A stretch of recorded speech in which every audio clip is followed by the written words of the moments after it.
Jag välkomnar till det tredje programmet med Agneta och Frida i ABBA. Och idag så är både Agneta och Frida med.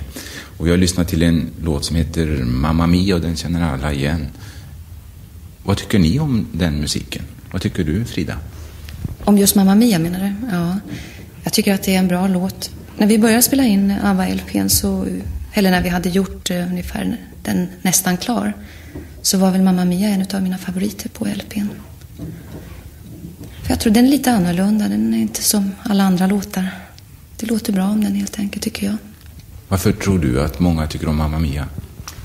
Det är svårt att säga, men det är något som Frida säger, att det är en bra låt och sådär. Och sen så har vi väl fått ett visst ABBA-sound nu som folk gillar helt enkelt. Och då, ja, de tycker om den. Men man kommer ju inte ifrån att det är en väldigt bra låt, Mamma Mia. Är det en lättillgänglig musik? Ja, de som skäller på säger ju att den är alldeles för lättillgänglig. Jag tycker inte att den är så lättillgänglig. Den kräver i alla fall Mamma Mia och några stycken andra låtar på LPn kräver nog sin lyssning. Ett par, 3, 4, 5 gånger kanske. Innan melodin sitter, för att en del melodier är lite avancerade. Har jag en känsla utav. När du lyssnar på musik hemma, lyssnar du på musik som inte är så där lätt också? Ja, det är både och. Men när man ska koppla av så blir det naturligtvis att man har sina favoriter som man lyssnar på.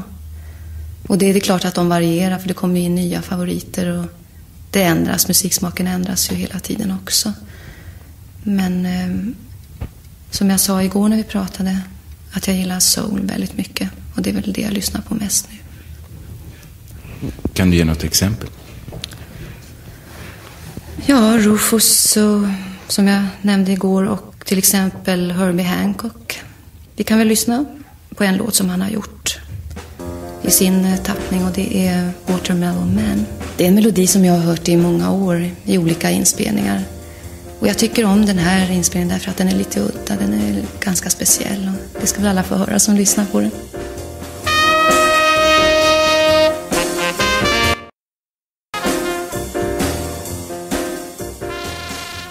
När du lyssnar på Herbie Hancock hemma, springer du omkring då och gör en massa saker, eller sitter du och lyssnar? Jag springer inte omkring och gör en massa saker. Jag sitter nog för det mesta och lyssnar, men jag ska tala om en liten hemlis. Jag brukar göra gymnastik efter den skivan. Jag tycker att den är så bra att röra sig efter. Och samtidigt som man gillar musiken så man njuter av den. Fast för det mesta sitter jag naturligtvis ner. Att riktigt kunna tillgodogöra med allting. Vad tycker du om Fridas musikval, Agneta?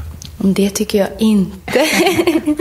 Nej, vi har väldigt skilda musiksmaker, Frida och jag, som väl har framgått. Men jag tycker om det här i och för sig också, men det är liksom inte mina favoriter. Det kan jag inte säga att det är. Men var och en har sin smak, så är det ju.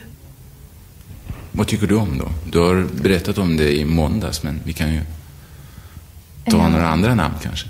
Ja, jag är nog mest inne på poppen då. Jag tycker mest om pop, alltså ren pop. Men det får inte vara hård pop, sån där som man inte kan förstå sig på, som jag brukar säga.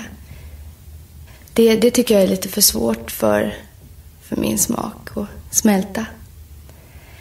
Men annars gillar jag det mesta i popväg. Men gör du som Frida, så du sitter ner och lyssnar eller gymnastiserar efter musiken? Nej, jag gymnastiserar inte så mycket hemma. Vi brukar göra det här på kontoret som vi sitter nu. Men hemma gör jag inte det, utan jag sitter nog och lyssnar i soffan. Om du ska lyssna på en bit nu då, vilken ska du lyssna till? Då skulle jag vilja välja en med Helen Reddy som heter That Ain't No Way To Treat A Lady, som jag tycker är väldigt fin. Och då frågar jag, som jag gjorde i måndags, varför tycker du att den är fin?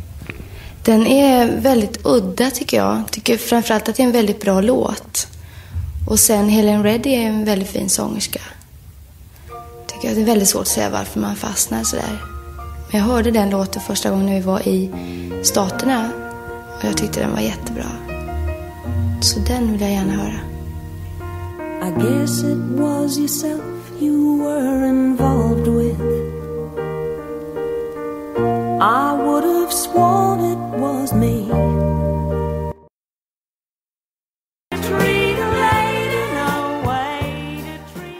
Men hur går det här nu när ni tycker om så olika saker? Går det bra att sjunga tillsammans? Jaha, så är det ju här i livet, att man tycker om olika grejer. Och vi tycker ju om, som tur är, då den musiken som vi representerar.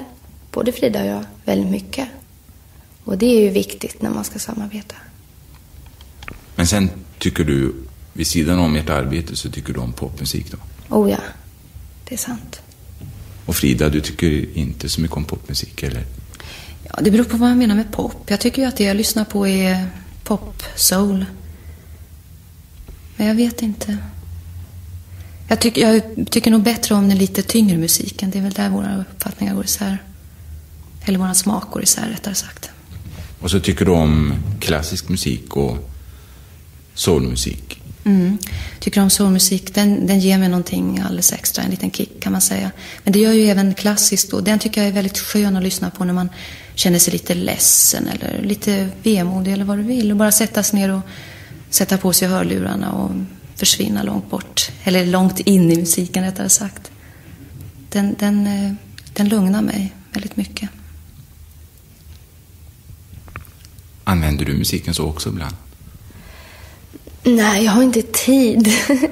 Jag har ju mitt barn som springer omkring, som kräver. Så jag lyssnar väldigt mycket på barnplattor nu för tiden också. Som är roligt. Som omväxling. Ja, jag ska tacka er så mycket. Nu tror jag att många vet lite vad ni i ABBA tycker om. Och jag tycker väl att nu har vi inte spelat så mycket ABBA de här 3 gångerna vi har träffats. Vi kanske ska avsluta med en ABBA-låt. Ja, det kan vi ju gärna göra. Det vore ju skojigt. Men jag skulle vilja föreslå att du väljer den själv. Om du har lust. Tack ska ni ha. Jag ska välja en ABBA-låt. Ja, tack ska ni ha.